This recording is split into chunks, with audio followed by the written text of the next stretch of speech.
So let us continue with the chapter. So before that, let us revise what we have, what we heard and what we learned from the previous video.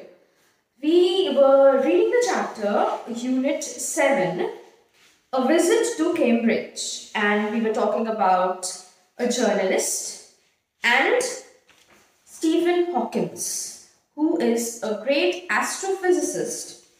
And this man, Firdaus Kanga, who's a journalist and he also is disabled, how he went and how his encounter with Stephen Hawking was, and how he was so inspired by he was considered to be his idol, and how he got inspired, and when he met him, what all he thought and what all he wanted to write about him.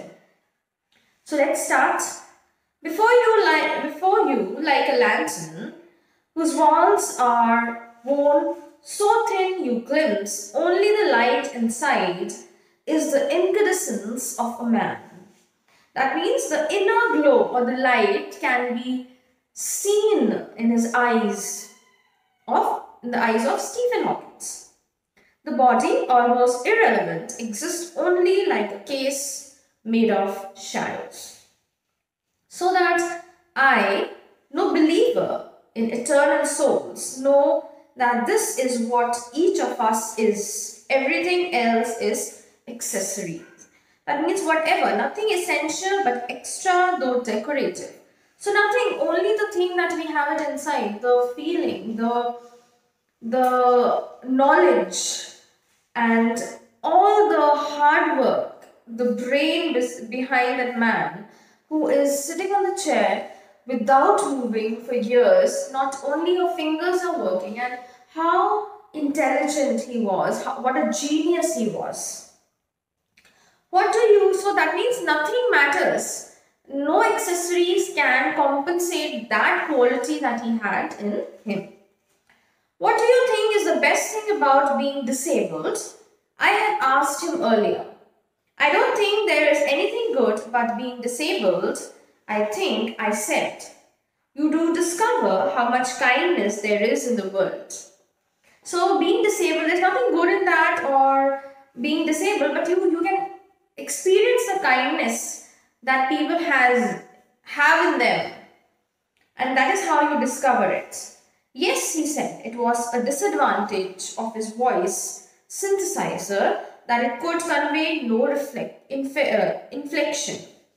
That means rise and fall of a voice in speaking. Yes, by the way we speak, by the way we convey our message to the person, tell that person in what mood we are, or like we are angry, or we are sad, or we are excited. So the synthesizer that was helping him to speak by moving his finger, the computerized speaking, was having no rise and fall of the voice. There was no inflection of the voice, no shades or no tone.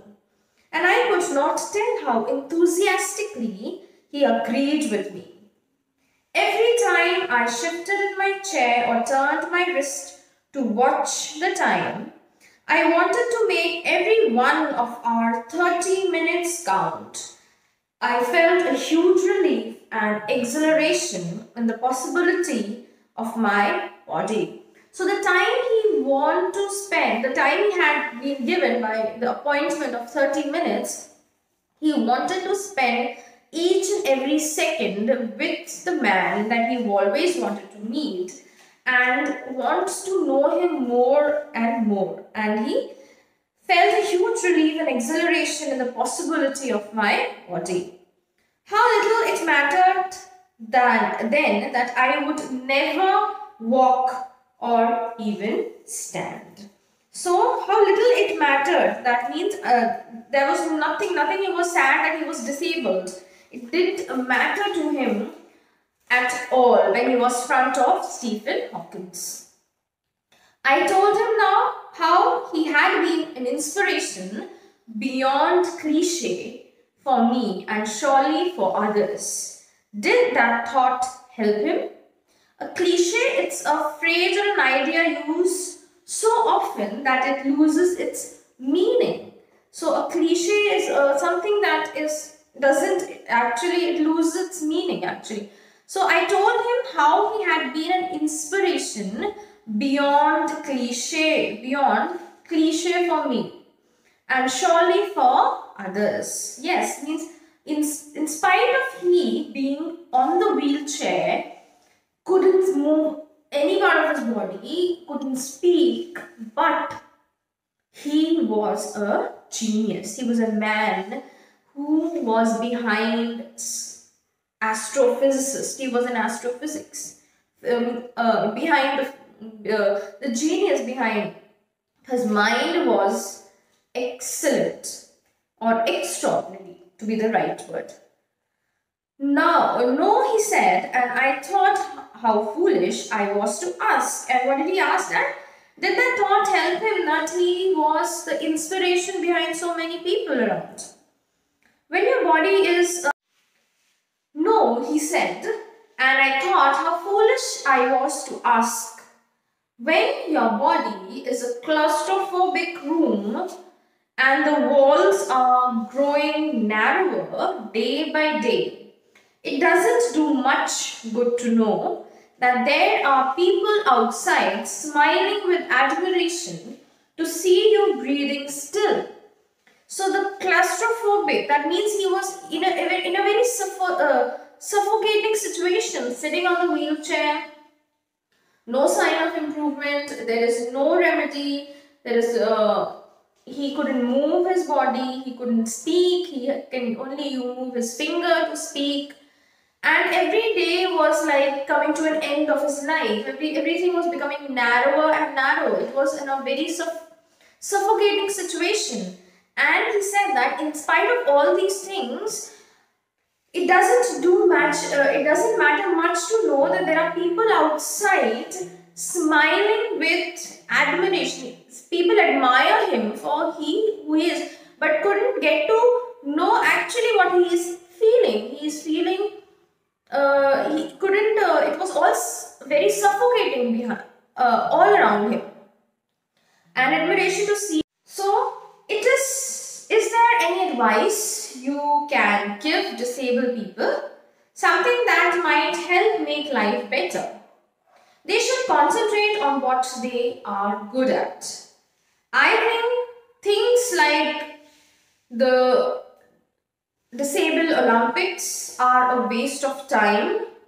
I know what you mean. I remember the years I'd spent trying to play a Spanish guitar considerably larger than I was, and how gleefully I had unstringed it one night very happily because he knew that he wasn't able to play. So we should do, or his advice to disabled people is that they should do something that they are good at. Should not do something that people want them to do, but they should do something that they are comfortable in and that they are good at, so that they could succeed in whatever they are doing. The half hour was up. I think I've annoyed you enough, I said, grinning. Thank you for. Stay, I waited. Have some tea. I can show you the garden. The garden was as big as a park, but Stephen Hawkins covered every inch, rumbling along in his motorized wheelchair while I dodged to keep out of the way. So Stephen Hawkins invited him to have a cup of tea after the conversation and told him that he would go around and showing the garden that was as big as a park, and he was on his motorized wheelchair while Firdaus Kanga was dodging himself to not come in front of the wheelchair. We couldn't talk very much. The sun made him silent, the letters on his screen disappearing in the glare. An hour later, we were ready to leave. I didn't know what to do. I could not kiss him or cry. I touched his shoulder and wheeled out into the summer evening. I looked back and I knew he was waving, though he wasn't. That means it was he could imagine the feeling, he could imagine what Stephen Hawking was thinking. He imagined that he was waving, whereas he is on a wheelchair, he couldn't move.